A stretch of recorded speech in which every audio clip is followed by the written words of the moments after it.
On that note, we can actually talk about one of the few Star Wars projects under Kathleen Kennedy that has been universally liked by critics, people like us, and even the dregs of the internet that seem to have liked Andor. What did you think of the trailer, man? It was gorgeous. Yeah, like so season 1 was pretty subdued, very dark, very monotone, but in a really cool way. Like it was talk about a new take on Star Wars. It was a new take on Star Wars that stayed in the confines of Star Wars, right? Like it was just down and dirty, and I liked that. Mm-hmm. If you had to just judge Andor 2 by the trailer, it seems way more upbeat.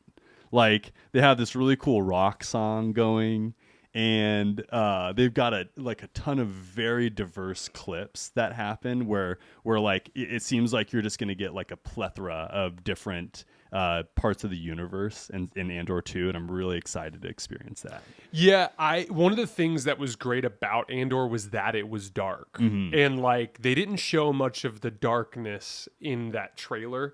The trailer was very much, it almost felt like a celebration of what Andor is, because it's like got this vibe, and it's like here's all the critics talking about how amazing it is, and like here's some kind of upbeat parts of the show, which was kind of an interesting characterization, because again, like what set Andor apart was like one, good storytelling and acting, which is like the baseline of any sort of good piece Diego of visual Luna media. is incredible. It's amazing.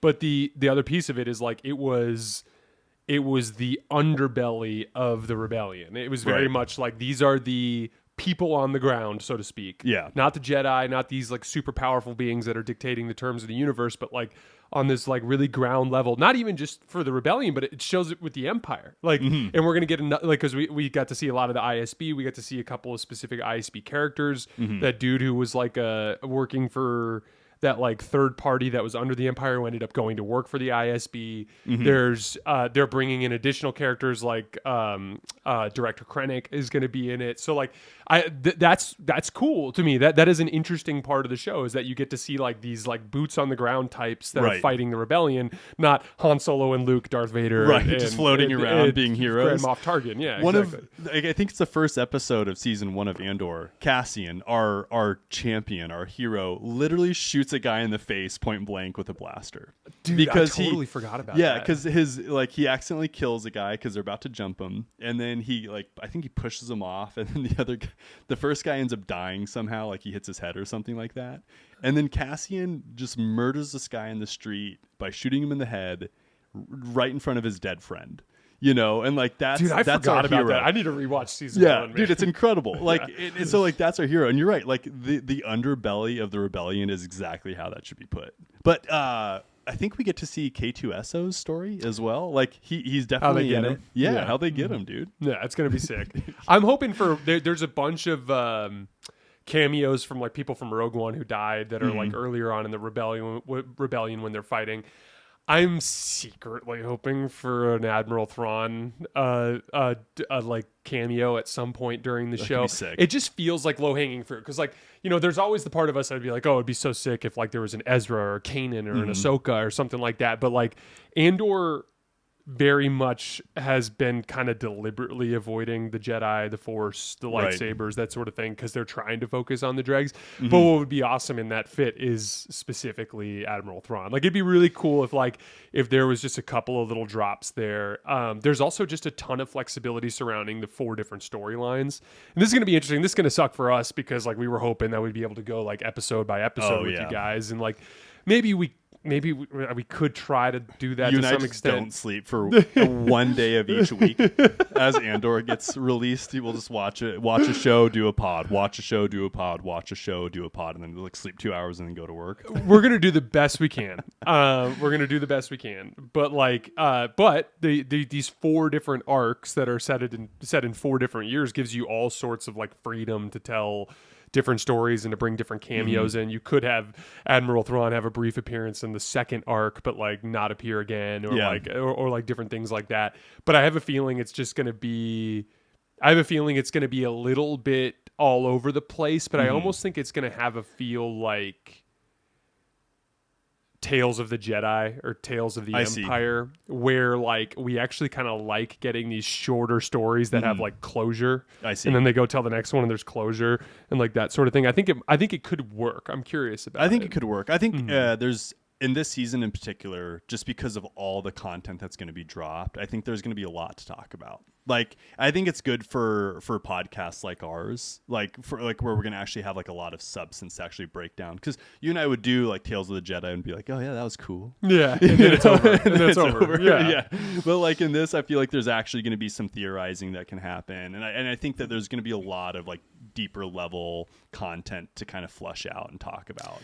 Yeah, for sure. Especially when you start to talk about large projects like the Death Star and how that relates to like Jyn Erso and like her dad, and like you talked about Thrawn and anybody who knows anything about Thrawn knows that Thrawn was opposed to the Death Star, right? So like there could be a lot of like big underlying themes that could be really interesting there. The Death Star piece was something that initially stood out to me in the trailer because there's not really a whole lot else that's revealed. Like you see kind of a hangar bay where presumably Cassian's just messing things up in a TIE fighter. You see some like hit and run type stuff, bombings and that sort of thing. You don't really see any like definable other environments except for like a weird Chandrillan like dance party. I know. It was like very like 70s, like kind of like had this like 70s, like how like people were like very anti-government then. Yeah. It's like F the man, like love not war vibes, and like I feel like they're definitely gonna go for love not war vibes there. Well, in that way the music was perfect because it's like the revolution starts now. And then like Mom like puts her hands up. Yeah.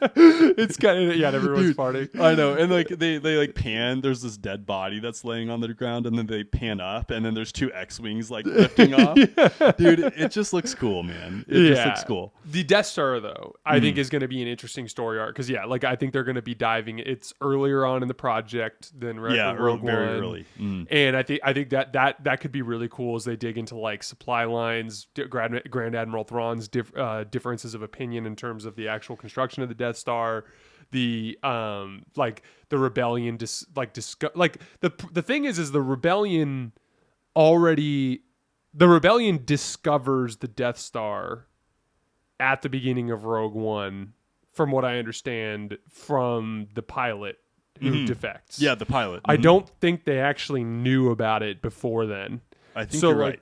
And they might have, and I can't remember. I'd have to rewatch. No, I think you're right, dude. Well, but if that's the case, because the only thing that would push back against that specifically would be, they do have like this desire to go rescue Jyn Erso from prison, but that could have come from the pilot too. But I'm just curious to see what they do with the Death Star because that could be a really, really interesting, interesting little bit of espionage, or it could literally be how they discover the Death Star, initially or something like that. Supply chains have always interested us in regards to the larger Star Wars universe, and like I even think of this is super deep. So if this doesn't make any sense to anybody, like that's okay.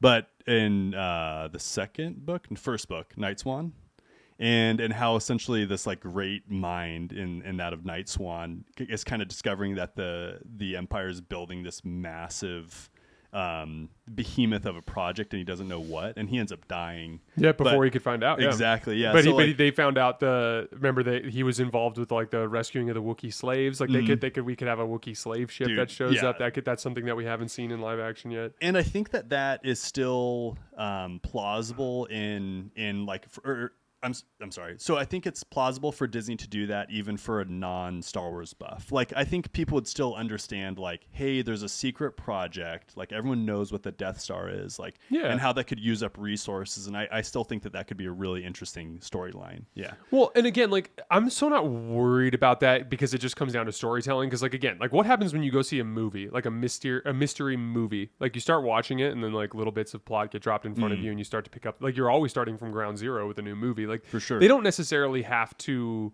with acting, with good conversation, with good writing. You can make it digestible for casual viewers. Exactly. It doesn't have to be like super well drawn out in advance, so to speak. But yeah, I'm excited. there's just so much opportunity for like additional space battles, for additional, like, I'm hoping that they show some of the early confrontations between the rebellion and the Empire. I think that would be fun. I think there's a lot of opportunity here, and some of my favorite characters, Cassian Andor, Mon Mothma is just she's probably the most perfectly casted character in the history of Star Wars. She just nails it, man. I totally agree, dude.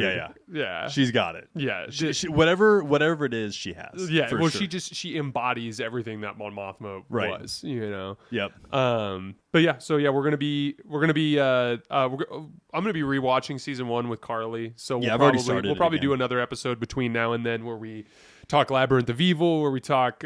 There's a bunch of Labyrinth of Evil stuff we can get into. We won't do it today, but we'll hit some more Labyrinth of Evil, some Andor rewatch stuff, and then once we get into April, it's go time. We got lots of shows to get into. And that's right. Did you have anything else you wanted to get into today? No, dude. I think that's it.